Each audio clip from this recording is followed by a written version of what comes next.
인생의 리스크가 뭘까요?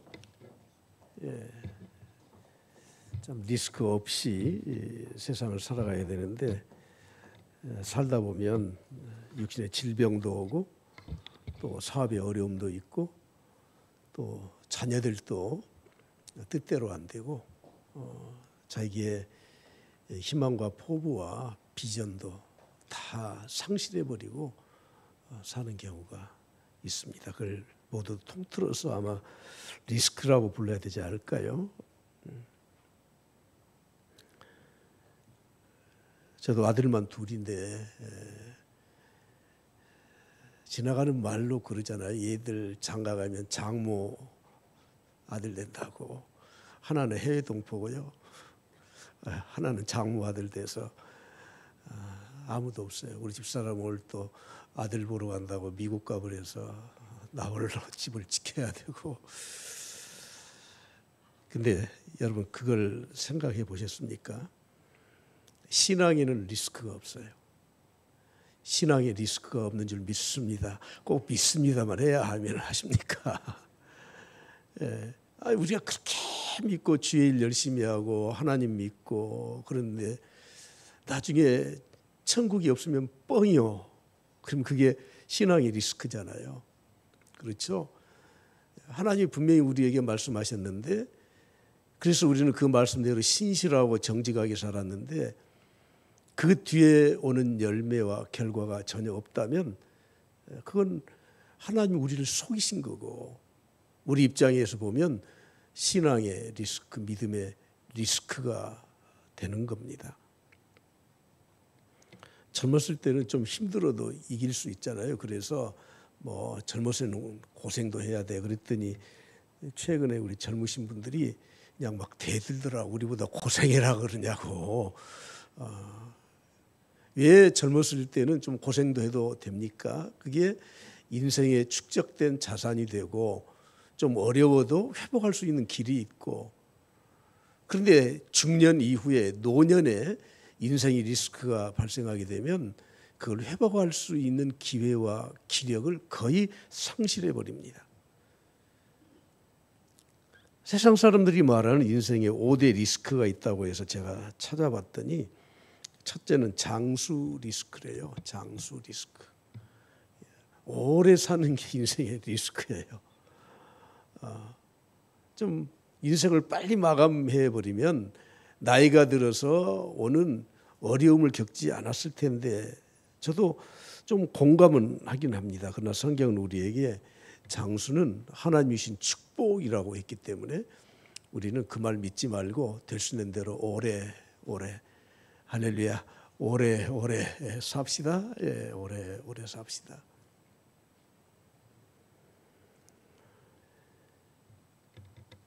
두 번째는 건강 리스크라고 합니다.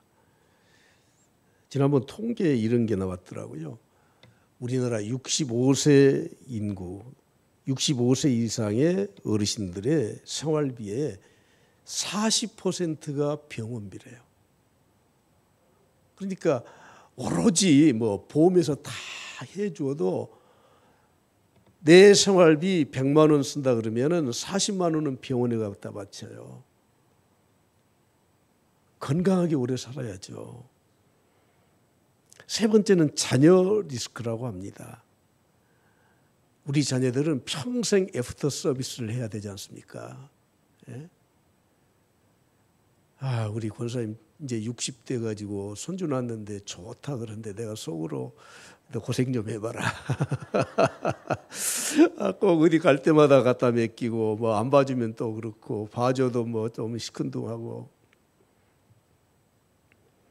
양육비, 교육비, 결혼 비용, 또 가정 독립 비용, 창업 지원 비용까지 참 세상 사는 게 다 리스크인 것 같아요. 네 번째는 자산 리스크라고 하지 않습니까? 금융감독원의 보고에 의하면 우리나라 이 어르신들의 연금이 차지하는 소득 대체율이 40%예요. 나머지 60%는 연금 말고 다른 데서 갖다 써야 돼요. 그래도 직장이 좀 든든했던 또는 뭐 공무원들 장기간 근무했던 분들은 그래도 연금으로 생활을 어느 정도 해갈 수 있지만 나 같은 사람은 연금은 하나도 없고 앞으로 어떻게 살지 답답합니다. 갑자기 부동산이 폭락하면 자산이 줄고 마지막은 직장 리스크라고 하죠. 영국에서는 한 5년 전에 주 3일 근로제가 채택이 됐습니다.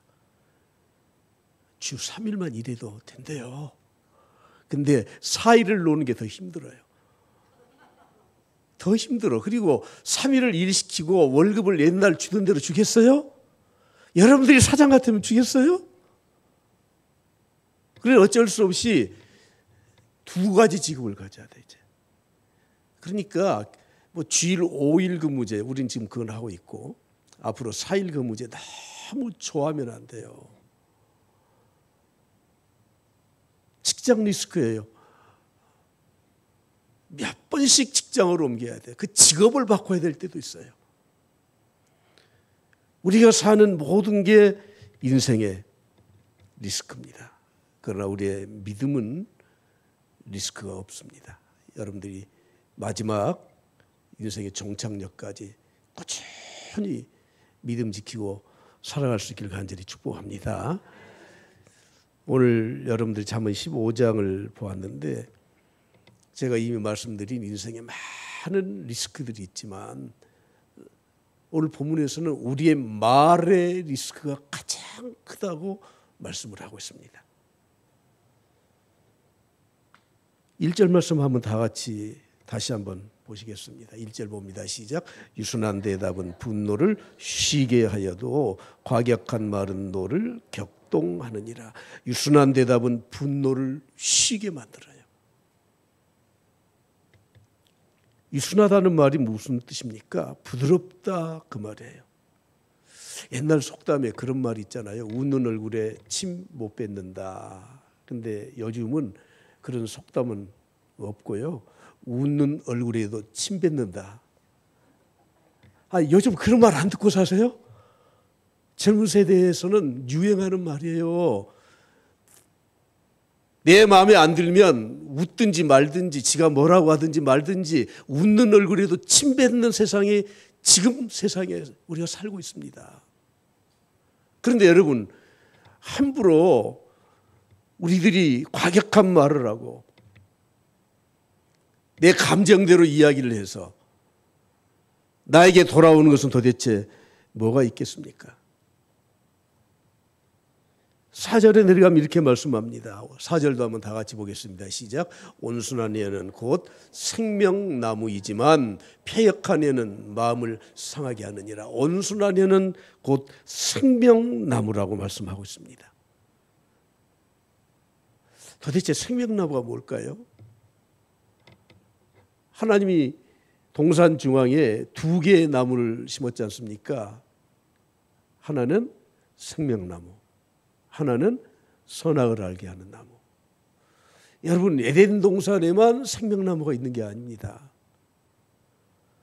오늘 우리가 세상을 살아가는 우리의 환경 속에서 우리에게도 생명나무를 주셨어요. 그 생명나무가 뭐라고요? 온순한 혀예요. 온순한 혀는 생명을 살려요. 오늘 본 말씀을 다시 한번 보면 과격한 말, 패역한 혀, 마음을 상하게 한다고 하지 않습니까?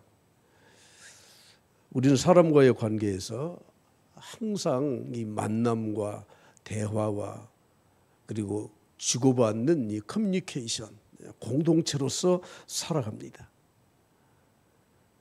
가장 쉽게 내 자신을 드러낼 수 있는 것은 행동이 아니고 말이에요, 말.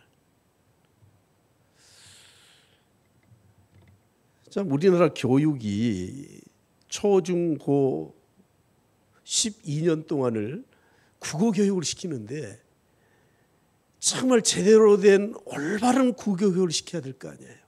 그냥 문법 좀 안다고 해서 문장 좀 뜻 파악을 잘했다고 해서 우리에게 지문 몇 개 주고 여기에서 말하는 뜻이 뭐냐 어려운 단어들 찾아낸다고 해서 그것을 통해서 우리가 인생이 생명나무가 되는 게 아니거든요. 겸손한 말, 유순한 말, 다른 사람에게 덕을 끼치는 말, 다른 사람을 살리는 말을 배워야 되는데 그렇지는 않습니다. 요즘 학교 폭력이 너무너무 난무해서 우리 집사님 딸이 학교 폭력이 휘말려 버렸어. 근데 전혀 관계가 없대요. 근데 평소에 미워했기 때문에 그냥 싸잡아서 했는데 아니 그러면 정황을 보고 상황을 판단해보고 아니면은 종결을 해야 되는데 아직도 학교에서 조사를 하고 있다는 거예요. 얘들 이 언어가 남학생, 여학생 가릴 것이 없이 모두가 언어 폭력이에요. 이 말의 인플레이션이 돼서 그냥 보통으로 말하면 사람들에게 감동이 별로 없어요. 좀 세게 말을 해야 돼요. 거기에 조금 더 과장되게 말을 해야 돼. 그러면 오늘 하나님은 우리에게 이 말의 생명력을 주시지 않았습니까? 그렇기 때문에 우리는 항상 말을 유순하게, 온순하게, 겸손하게, 할렐루야, 항상 그렇게 말을 해야 되지 않겠습니까? 이런 이야기가 있더라고요. 어느 집에서 자기 집에 문빗장이 고장이 나서 목수를 불렀대요. 옛날 한옥집에 목수가 가서 부지런히 문을 이렇게 해서 맞춰서 붙여놨어요. 근데 자기가 생각해 보니까 내가 잘못 붙였네. 왜냐하면 문을 앞뒤를 이렇게 저쪽으로 밀어야 되는데 이쪽으로 밀도록 해놨어. 그래서 이제 어떻게 할까? 다시 뜯어서 고쳐야 되겠다 하는데 주인이 와서 보고는 이렇게 말을 하는 겁니다. 당신 정신이 있어 없어? 눈을 달고 다니는 거야 마는 거야? 아니 그런데 지금 고치려고 하던 판에 그러면 그 목수도 나도 생각해 보니까 달고 보니까 이러네요. 이러면 되는데 말이 좋게 나가겠습니까? 그래요? 내가 볼 때는 내 눈보다 당신 눈이 더 잘못됐어. 야, 이 사람이 나 같은 목수를 데려다 쓰는 당신 안목이 잘못됐어. 막 그러고 싸웠다는 거예요. 미국 지미 카터 대통령이 출마해서 연설을 하는데 그때 당시 자기의 참모로 있던 세계적인 문화인류학자인 마가렛 미드라고 하는 사람이 이렇게 충고를 했습니다. 연설의 내용보다 스타일이 중요합니다. 항상 연설을 할 때는 스타일을 겸손하게 그리고 어조 그 말씨를 좀 겸손하게 낮추어서 부드럽게 하십시오. 그 말을 들어서 그런지 어쩐지 모르지만 당선됐잖아요. 그렇죠? 당선됐잖아요. 예. 대개 사람들이 논쟁을 하다 보면 말이 좀 세지고 말소리가 커지고 거칠어지고 말이 많아져요. 그때부터 이미 상대의 마음을 잃게 된다는 것입니다. 그래서 우리는 무슨 말을 하는 것보다 더 중요한 게 내가 어떻게 말하느냐. 말하는 태도를 더 중요하게 생각해야 되는 겁니다. 근데 그 태도라고 하는 건 억지로 만들어내는 것이 아니라 내 마음에서 나오는 겁니다. 아주 성실하게. 말은 입으로 하는 것이 아니라 말은 가슴으로 하는 겁니다. 말은 목소리가 아니라 말은 자기의 가슴에 담겨진 뜨거운 열정과 사랑으로 말을 하는 겁니다. 그래서 목소리의 이 볼륨, 음량이 굉장히 중요합니다. 다른 사람에게 감동을 줄 수 있도록 다른 사람에게 따뜻하게 다가갈 수 있도록. 잠언 27장 14절에 말씀하지 않습니까? 이건 프레젠테이션 안 나와요. 이른 아침에 큰 소리로 자기 이웃을 축복하면 도리어 저주같이 여기게 되느니라. 이른 아침에 일찍 이웃에게 큰 소리로 축복을 하면 오히려 그것이 저주가 되는 거예요. 저는 오늘 이제 결론으로 몇 가지를 좀 정리하고 말씀을 좀 마치려고 합니다. 우리 기독교인들은 말에 대한 능력이 있다는 걸 꼭 알아야 돼요. 하나님이 천지를 창조하실 때 말로 창조하셨지 않습니까? 말로. 하나님이 말씀으로 빛이 있으라 말을 했더니 빛이 생긴 거예요. 요한복음 1장에서는 말씀이 육신이 되셨어요. 예수 그리스도는 말씀이라고 말씀하고 있습니다. 우리는 하나님의 영을 지니고 사는 사람들입니다. 세상 믿지 않는 사람들도 말의 위력에 대해서 여러 가지로 우리에게 교훈을 주지 않습니까? 하물며 내 안에 있는 하나님의 영, 그 성령을 내 안에 간직하고 살면서 내 생각으로 내 마음으로 하나님의 뜻을 따라서 말씀이 선포되고 다른 사람에게 말을 전달하는 것은 그것은 놀라운 위력과 권세가 있다는 것을 오늘 우리는 꼭 기억할 수 있길 바랍니다. 이런 말이 있습니다. 어리석은 자는 리액션으로 산다. 리액션이 뭡니까? 예, 뒤에 보면 리스판스라는 말과 리액션이라는 말이 영어로 거의 비슷하게 한 그 해석이 되어 있습니다. 반응을 보인다는 거예요. 근데 여러분 리액션은 무엇이냐면 행동으로 표출하는 건데 무의식 중에서 반응을 하는 게 리액션이에요. 그러나 리스판스는 깊이 생각하고 그것에 대한 올바른 답을 해주는 게 리스판스예요.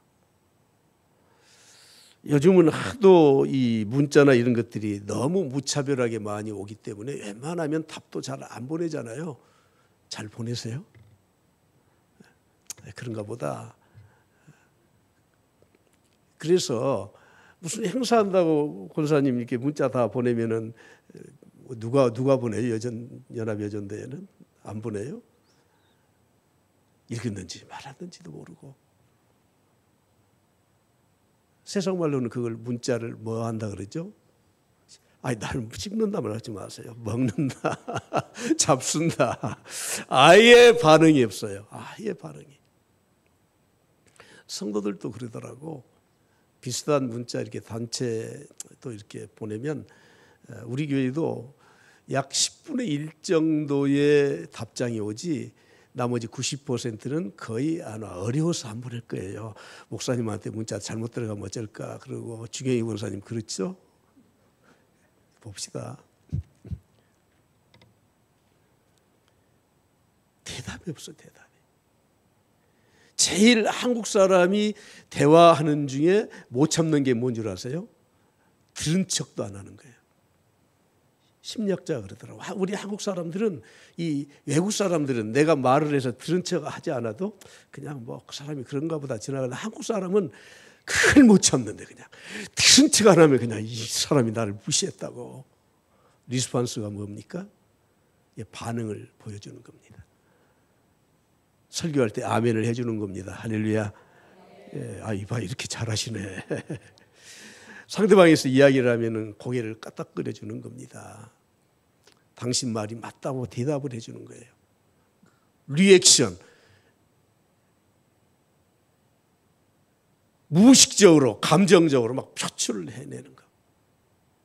사람들은 리액션으로 살기도 하고 리스판스로 살기도 해요. 그러나 우리 그리스도인들은 항상 상대를 존중하기 때문에 반응을 꼭 보여줘야 돼요. 그러면은 사람의 관계는 막 돈독해져요.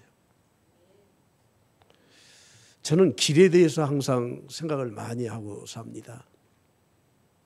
고속도로가 이제 새로 건설된다고 하잖아요.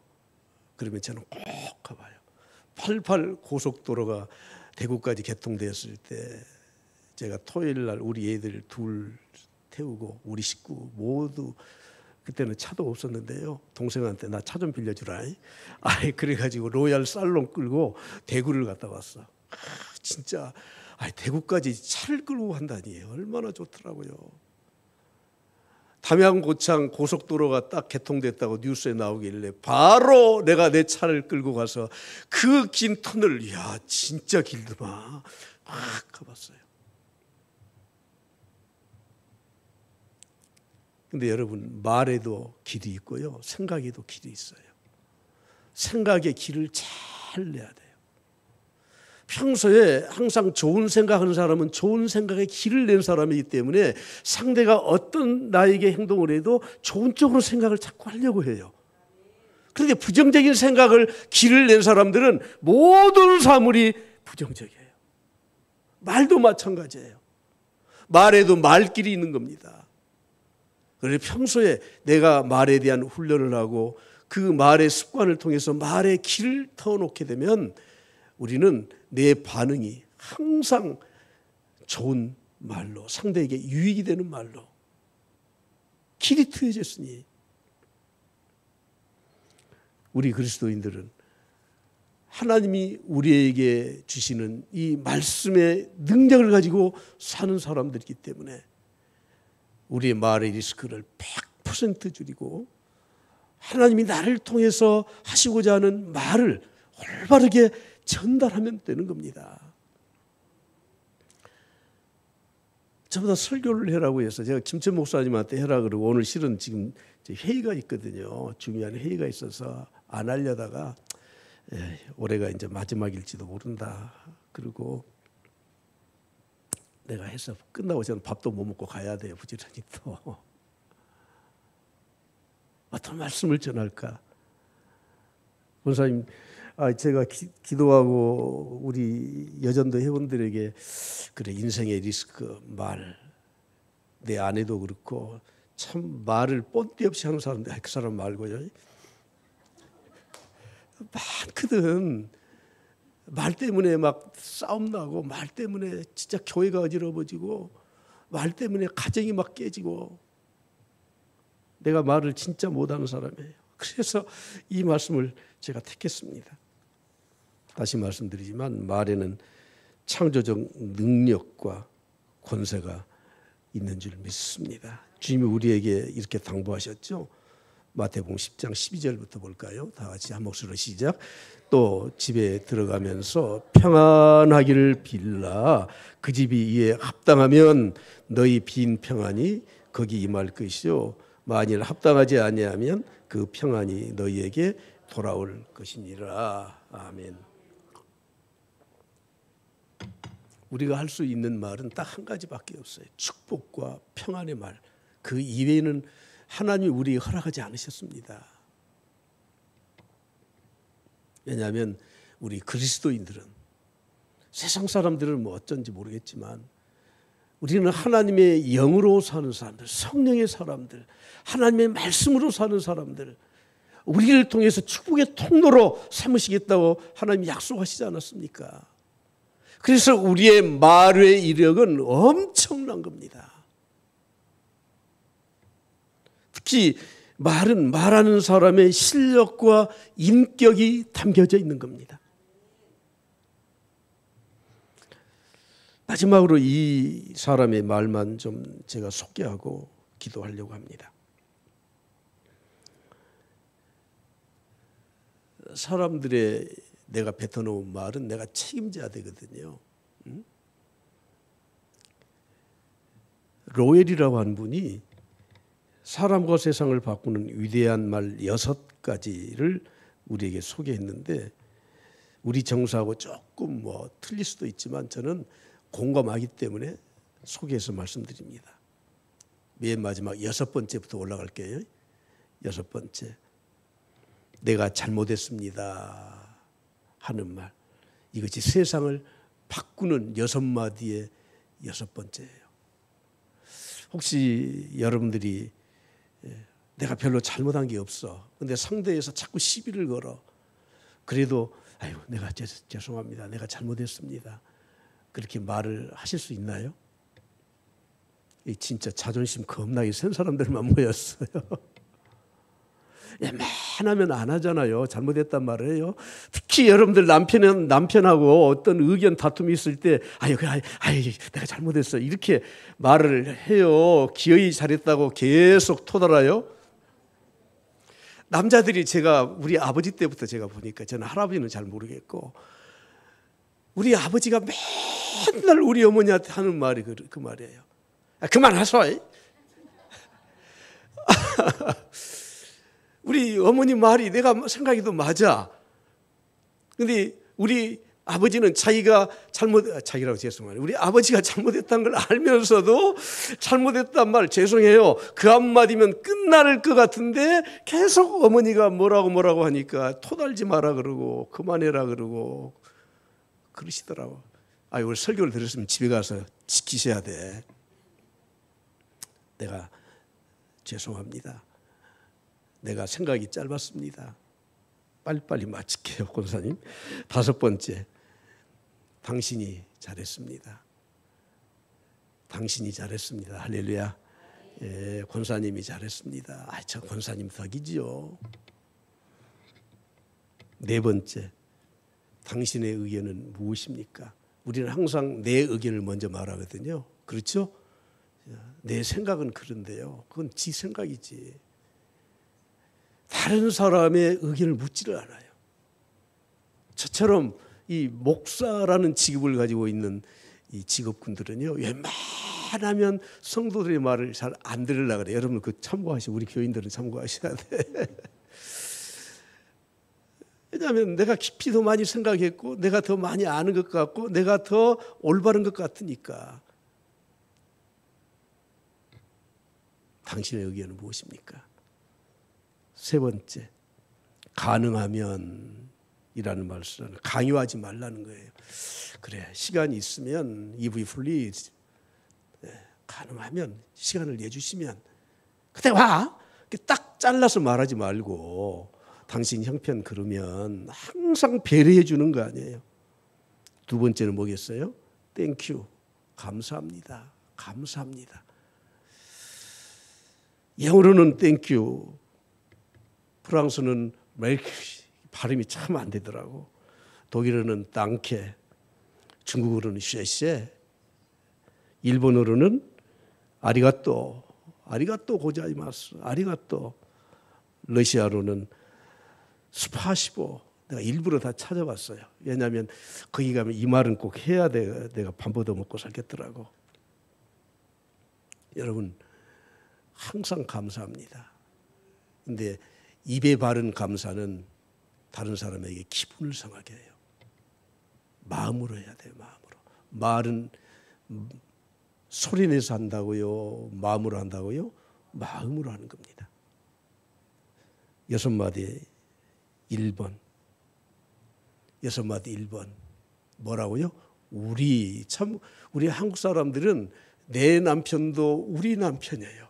저 여자와 내 친구와 같이 있어 우리 남편 그러면은 지 남편도 되고 내 남편도 되고 우리 집, 내 집 하는 사람 거의 없잖아요. 우리 집. 그러니까 언제든지 당신 와도 되는 거예요. 외국 사람이 쓴 말이에요, 이 말이.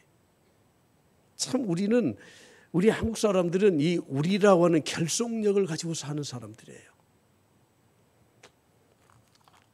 지금 우리 장로님 한 분이 오토바이 사고 나서 갈비뼈가 7개 부러져 가지고 지금 3주째 병원에 입원해 계시는데 그 장로님은 기도할 때마다 꼭 이렇게 기도해요.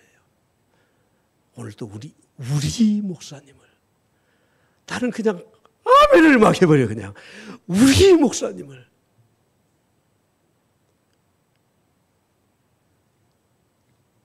마칠게요. 그 한마디에 그분의 나를 생각하는 마음이 담겨져 있는 것 같아서. 네. 여러분 말의 리스크 꼭 줄입시다. 말 한마디로 인생을 망하기도 하고 그런다고 하잖아요.